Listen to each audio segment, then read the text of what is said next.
নমস্কার। পাঁচমিশালির আজকের পর্বে সকলকে স্বাগত। আজকের বিষয় ১৯ শতকের কর্পোরেট। কর্পোরেট এই শব্দ এখন সবার মুখে মুখে। কর্পোরেট সংস্কৃতির শুরু কিন্তু আজ নয়, সেই ১৯ শতকে। সেই কর্পোরেটের সঙ্গে জড়িয়ে আছেন বহু বিশিষ্ট ব্যক্তি। কেমন ছিল সেই কর্পোরেটের সময়, তা নিয়েই এক বই লিখেছেন সাংবাদিক লেখক সিদ্ধার্থ মুখোপাধ্যায়। নিজের বই নিয়ে আজ পাঁচমিশালির মুখোমুখি সিদ্ধার্থ মুখোপাধ্যায়। সিদ্ধার্থ, আপনাকে পাঁচমিশালিতে স্বাগত। ধন্যবাদ। সাংবাদিকতা থেকে লেখালেখি কিভাবে হলো? একটু বয়সও হয়ে গেছিল, আর এখনো কাগজ বা পত্রিকাতে তো লেখা বেরোয় আজও। এবারেও যেমন যে বর্তমান সাপ্তাহিকীটায় দেখুন আমার একটা লেখা আছে, আর মাঝে মধ্যেই ওই প্রতিদিন বা এই সময় আমার তো পোস্ট এডিটে লেখা থাকে। হ্যাঁ, আজকে বর্তমান সাপ্তাহিকীটা আজকে যেটা বেরোলো সেটাতেও একটা লেখা আছে। যেমন পুরোপুরি সাংবাদিকতা ছেড়ে বই লেখালেখি করছি এটা ঠিক নয়, তবে ওই পূর্ণ সময়ের হয়তো নেই। তা একটু বয়সও হয়ে যাচ্ছিল, দৌড়দৌড়িও একটু করার পক্ষে একটু অসুবিধা হয়ে যাচ্ছিল। সব মিলেই এই বইটই পড়া এবং বইটই লেখার দিকে একটু চলে এসেছি আর কি। তার মানে সাংবাদিকতার পাশাপাশি লেখার কাজও চলছে। হ্যাঁ, দুটোই মোটামুটি চলছে। এবং দেখুন না, এমনিতেও যে আমার বইগুলো প্রথম প্রথম যে বইটা সওদাগরের দোসা, সেটা তো ওই তখন আমি যখন ওই কলকাতা 24/7 এর পোর্টালটায় ছিলাম, সেই সময় যেসব লেখাগুলো লিখেছিলাম সেই সব লেখাগুলো নিয়েই কিন্তু একটা বইটা সংকলন বেরিয়েছিল, বিজনেসের সঙ্গে পলিটিক্সের সম্পর্ক। তা তারপরে আরো বিভিন্ন জিনিস নিয়ে লেখালেখি হলো। তা আমার শেষ বইটা তো এই সেকালের কর্পোরেট।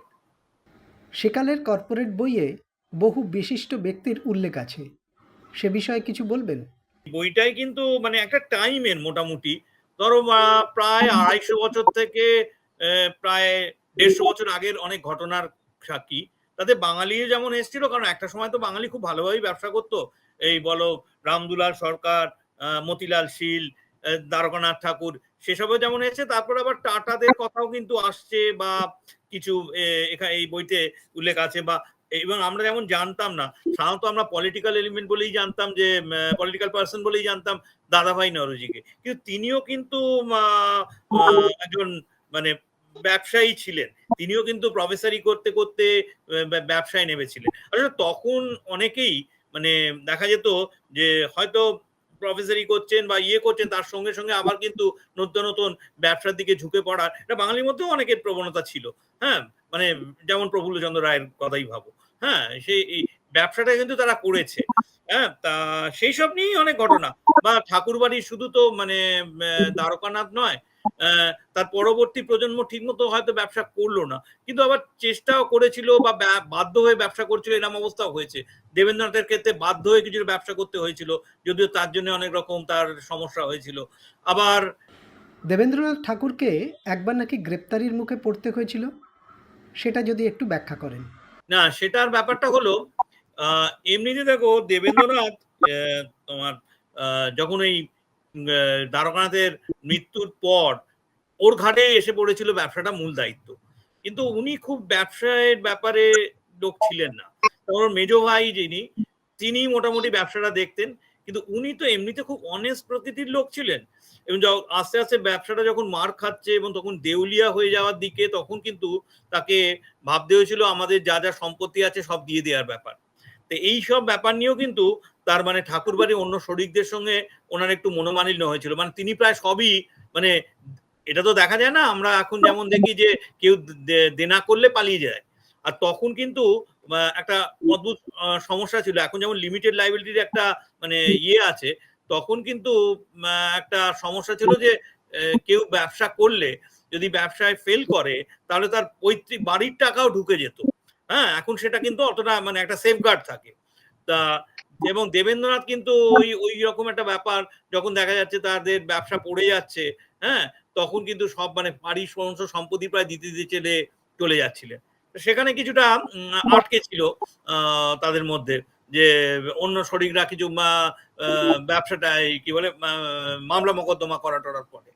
তা তার চেয়েও বড় কথা, ওনাকে তখন ওই সময় দেখা গিয়েছিল যে উনি ঠিকমতো পেমেন্ট করতে পারছেন না, এবং পেমেন্ট নিয়ে তখন তার নামে ওই গ্রেপ্তারি পরোয়ানার ব্যাপার ঘটেছিল এবং দেখা যায় যে তিনি যাতে না বেরোন, হ্যাঁ, এই জন্যও তাকে ওই সময় যখন গ্রেপ্তারি পরোয়ানা করতে চাইছে পাওনাদাররা, তখন কিন্তু তাকে একজন এসে সতর্ক করেছিলেন আপনি কিন্তু আজকে বাড়ি থেকে বেরোবেন না, কিন্তু তবুও তিনি সেদিন হঠাৎ দুম করে ব্রাহ্মণ সমাজে চলে গেলেন। ব্রাহ্মণ সমাজে যেতে যাওয়ায় তখন আর কি করে, মানে তখন সেই পুলিশ এসে তাকে গ্রেপ্তার করার মতো উপক্রম, এবং সেকে গ্রেপ্তার করেও ছিল। কিন্তু তারপর ঠাকুরবাড়ির লোকজনের কাছে জানাজানি, ব্যাপারটা জানাজানি হওয়ার পর সব ব্যবস্থা করা হলো, উকিল বা ইয়ে ঠিক করে তাকে, যা হোক, তার কারাবাসটা আর হয়নি, কিন্তু গ্রেপ্তারি পরোয়ানাটা বেরিয়ে গেছে। আপনার বইতে আছে জ্যোতিরিন্দ্রনাথ ঠাকুরও নাকি ব্যবসা শুরু করেছিলেন। হ্যাঁ, জ্যোতির্ন্দ্রনাথ ঠাকুরের মধ্যে একটা ব্যবসার প্রবণতা ছিল, এবং রবীন্দ্রনাথ ঠাকুরের একটা ব্যাপার দেখা গেল, যখন ওই রেলপথ চলছিল না, তখন উনি বাংলাদেশের দুটো জায়গার মধ্যে জলপথে ওই ফেরি সার্ভিস চালু করার ব্যবস্থা করেছিলেন। মানে ওই তা তখন দেখা গিয়েছিল যে একটা খুব ইমোশনালি উনি ব্যবসাটা করতে গিয়েছিলেন, এবং পরপর বেশ কয়েকটা জাহাজ কিনেছিলেন। তো ওই সময় আবার ফ্লোটিলা বলে একটা বিদেশি সংস্থা ওই ফেরি সার্ভিস চালাতেন, হ্যাঁ, কিন্তু তার ফলে ফ্লোটিলার একটু অসুবিধা হলো, একচেটিয়া ব্যবসা নেই, যা হয় আর কি। তা প্রথমে উকিল মারফত এসে একে বলালেন আপনাদের কষ্টচার, ইয়ে কিন্তু খুব ডেডিকেটেড তখন, তিনি প্রায় জাহাজে থাকছেন, জাহাজ চালানোর জন্য এতটাই পরিশ্রম করছেন, হ্যাঁ, আপনার শরীর, মানে প্রথমে একজন উকিল পাঠিয়ে তাকে এরকম ভাবে যে আপনার তো শরীর টরীর খারাপ হয়ে যাচ্ছে, এইরকম ধকল, না আমি এনজয় করছি, ও বলছে না আমার শরীর খারাপ হচ্ছে না, কারণ আমি মানসিকভাবে আমি এনজয় করছি। তা তখন ওরা বললো যে আপনি কি পারবেন যে একটা বিদেশি কোম্পানির সঙ্গে ফাইট করতে, কারণ তারা তো, তাদের পুঁজির জোর অনেক বেশি। তখন বলল না আমিও তো, আমারও একটা পুঁজির জোর আছে বলে উনি অহংকারের সঙ্গে বলেছিলেন যে আমি অত সহজে কিন্তু থামবো না।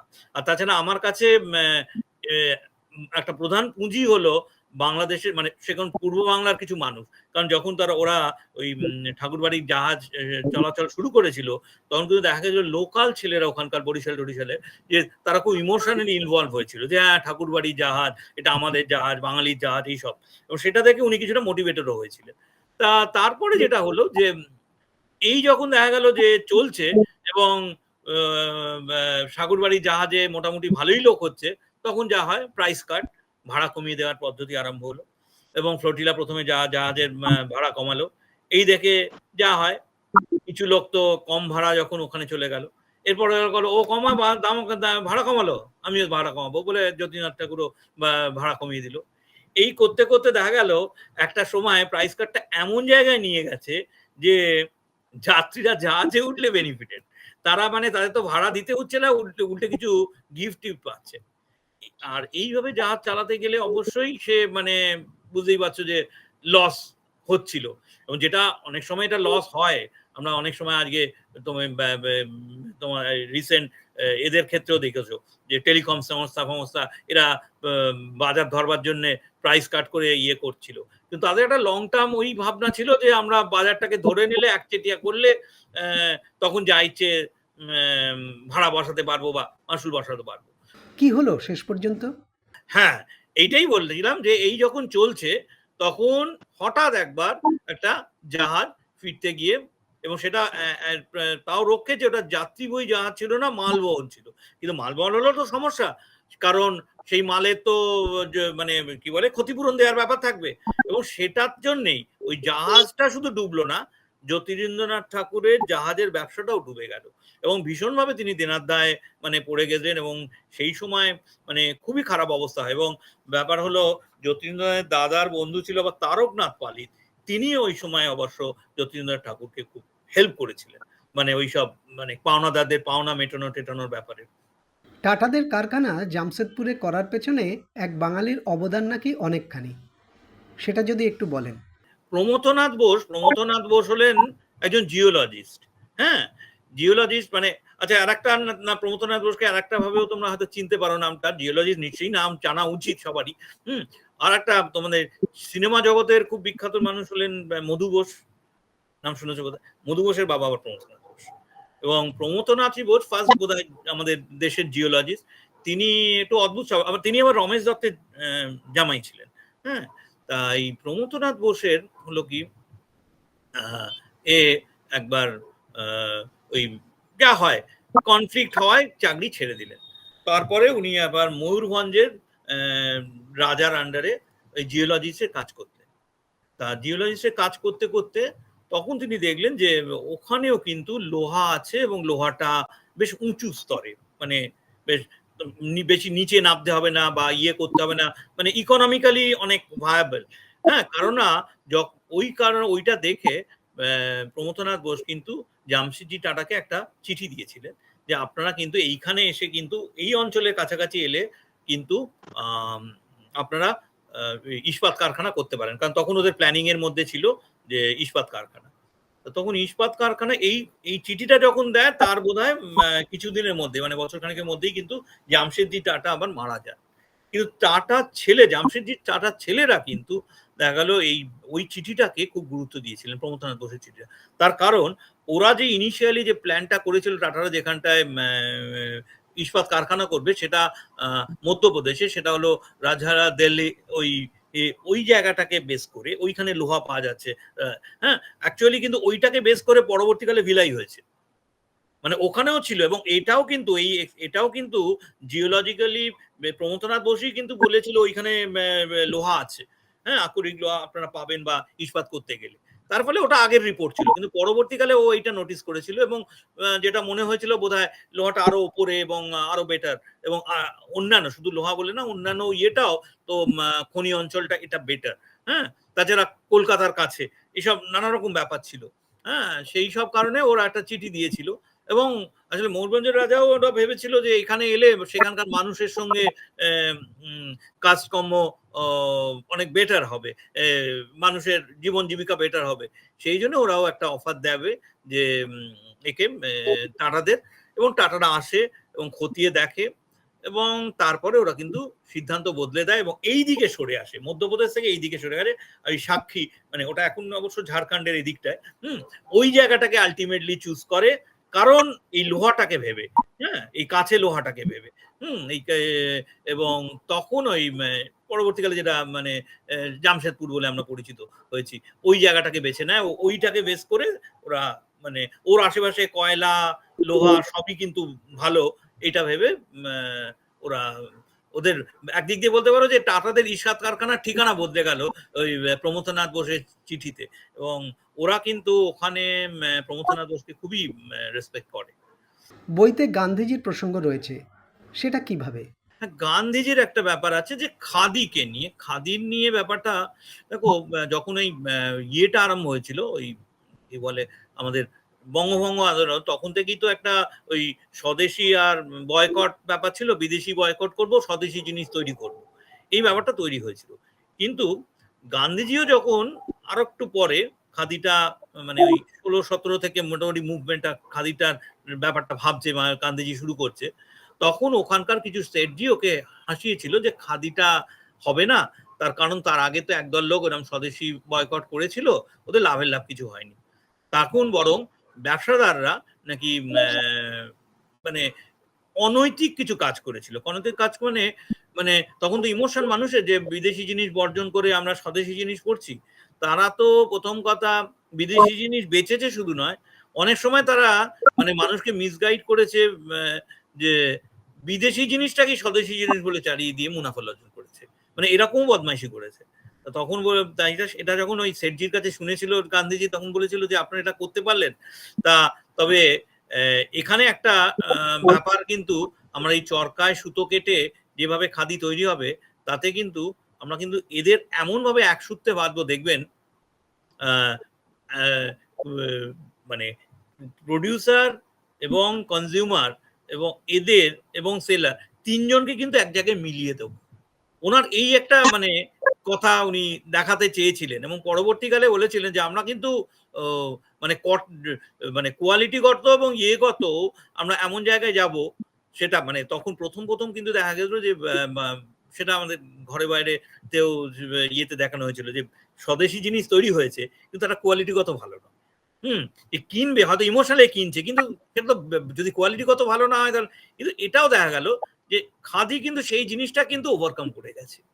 এই ব্যাপারগুলো কিন্তু মানে এবং দেখো আজও তো খাদির মানে ব্যাপারটা রয়েছে, এতদিন পরেও কিন্তু মানুষ খাদি একটা ব্র্যান্ড হয়ে দাঁড়িয়ে আছে এই কারণে। সেকালের কর্পোরেটে দাদাভাই নৌরুজির কথা আছে। হ্যাঁ, দাদাভাই নরজির কথা যেটা বলছিলাম, উনিও কিন্তু যখন ব্যবসা করতেন সেটা কিন্তু খুব অদ্ভুত ব্যাপার যে দাদাভাই নৈতিকভাবে ব্যবসা করার দিকে গিয়েছিলেন। যেমন ওনার সঙ্গে অনেক সময় যে সাপোজ একটা মনে করো সে বলছে যে একটা জিনিস কিনে সে ট্রেডিং করছে হয়তো অন্য জায়গায় পাঠাচ্ছে, কিন্তু দেখা যাচ্ছে সেই মানে সুতোর রিলটা হয়তো কম আছে, সাপোজ বলছি, মানে হয়তো থাকা উচিত 100 মিটার, হয়তো আছে 90 মিটার। তো ও এটা নোটিস করেছিল।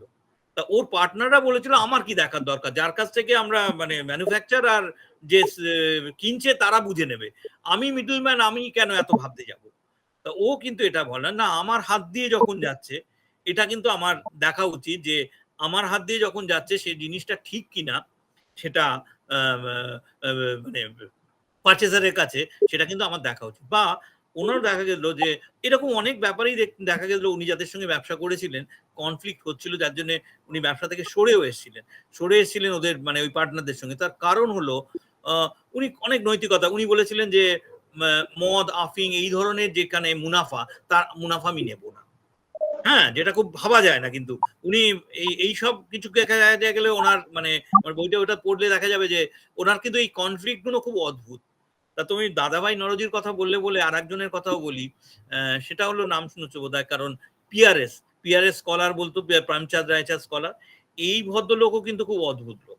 মানে আমরা তো হর্ষদ মেহতা কেতন পারেখের কথা বলি, ইনি সম্ভবত ধরা হয় যে আধুনিক ভারতে শেয়ার স্ক্যাম প্রথম ঘটিয়েছিলেন। এবং এটার কারণ হলো ওই যখন আমেরিকার গৃহযুদ্ধ হচ্ছিল তখন আমেরিকা থেকে মাল ইংল্যান্ডে যাচ্ছে না, ইউরোপে যাচ্ছে না, তার ফলে এরা ভারত থেকে তুলো নিতে শুরু করলো। হ্যাঁ, এই তুলো নিতে শুরু করায় হঠাৎ দেখা গেল তুলোর দামটা অ্যাব্রাপ্টলি বেড়ে গেছে। এবং মানে কৃষ্ণ মৃত্তিকার ওই তুলো মানে বোম্বে টোম্বে ওই অঞ্চলে যে যে জায়গাগুলো থেকে যেত, হ্যাঁ, তার ফলে একটা বিরাট বুম। কিন্তু এদের ওই সময় ও কিন্তু অনেক ছোট, মানে জামশেদজির বাবা বা এরা অনেক বড় বয়সে, এই প্রেমচাঁদ রায়চাঁদরা, তারাই মোটামুটি এই বিজনেসটা কন্ট্রোল করছে। এবং ওরা তখন বলছে যে ওদের আশা ছিল যে এটা আরো ভালো, আরো আরো বাড়বে। কিন্তু ও কিন্তু একটা অ্যাসেস করেছিল যে জামশেদজি তখন মানে খুবই ইয়াং, কিন্তু ও একটা অ্যাসেস করেছিল যে গৃহযুদ্ধ বোধহয় শেষ হয়ে আসছে, এবার বোধহয় ওদের মিটমাট হয়ে যাবে। এবং দেখা গেল জামশেদজির বাবা, পিআরএস এরা সবাই মিলে জামশেদজিকে ইংল্যান্ডে পাঠাচ্ছে যে ওই তুলোর বিজনেসটাকে মানে ওদের বিজনেসের একটা ইউনিট ইংল্যান্ডে করে দেওয়ার জন্য। এটাই একটা মানে খুব বিরল ঘটনা, যখন ওই মার্কেটটা ক্র্যাশ করলো, আবার আমেরিকা থেকে তুলো ইংল্যান্ডে যেতে আরম্ভ করলো, তখন ভারতের তুলোর আর দাম রইল না। এবং যে বুমটা হয়েছিল একেবারে বাবলস এর মতো ফেটে গেল। এবং ওই সময় নাকি দেখা যায় যে অনেক লোক আত্মহত্যা করেছিল, এর 7 মহলা বাড়ি বিক্রি করে দিতে হয়েছিল জামশেদজি বাবার বোম্বের, এরকম অবস্থা হয়েছিল। এবং ওই যেসব স্ক্রিপ্ট নিয়ে মানে তখনকার ওই তখনও মানে শেয়ার ওই ফর্মে ছিল না, অনুভব নেই। হ্যাঁ, সেই সব নিয়ে যখন জামশেদজি জাহাজে করে তো অনেকদিন সময় লাগতো, যখন গিয়ে ইংল্যান্ডে পৌঁছলো তখন দেখা গেলো ওনার কোনো ভ্যালু নেই, সেই সেই শেয়ারের কোনো মূল্য নেই। এখন এই বই কোথায় পাওয়া যাবে? ওই মান্দাসে এবং এখন বোধহয় এখন গেলেন আপনারা এই বইটা বিশেষ বোধহয় ছাড়ও থাকছে, ওই মান্দাসে 9 তারিখ অব্দি বৈশাখী ছাড় একটা রেখেছে, 9 মে অব্দি বোধহয়, একবার ওটা দেখে নেবেন। ওই মান্দাসে তো শোরুমটা ইয়েতে কি নাম ওই সূর্য সেন স্ট্রিটে, ওই কলেজ স্কোয়ারের কাছেই, সূর্য সেন স্ট্রিটে ওই ইয়ের একটু আগে একটা কর্পোরেশন বিল্ডিংটা আছে না, তার একটু আগে মান্দাসের শোরুমটা আছে ওখানে। এবং ওখানে আমার এই আগের বইটাও পাবেন, ওই বিবাহে ওদের থেকে যেটা আর একটা বই বেরিয়েছিল আমাদের, বিবাহ বিশেষজনীদের বিবাহ বিভ্রাট, বিবাহ বিপ্লব, এইটা মানে এই দুটো বই আমার ওখান থেকে পাবেন।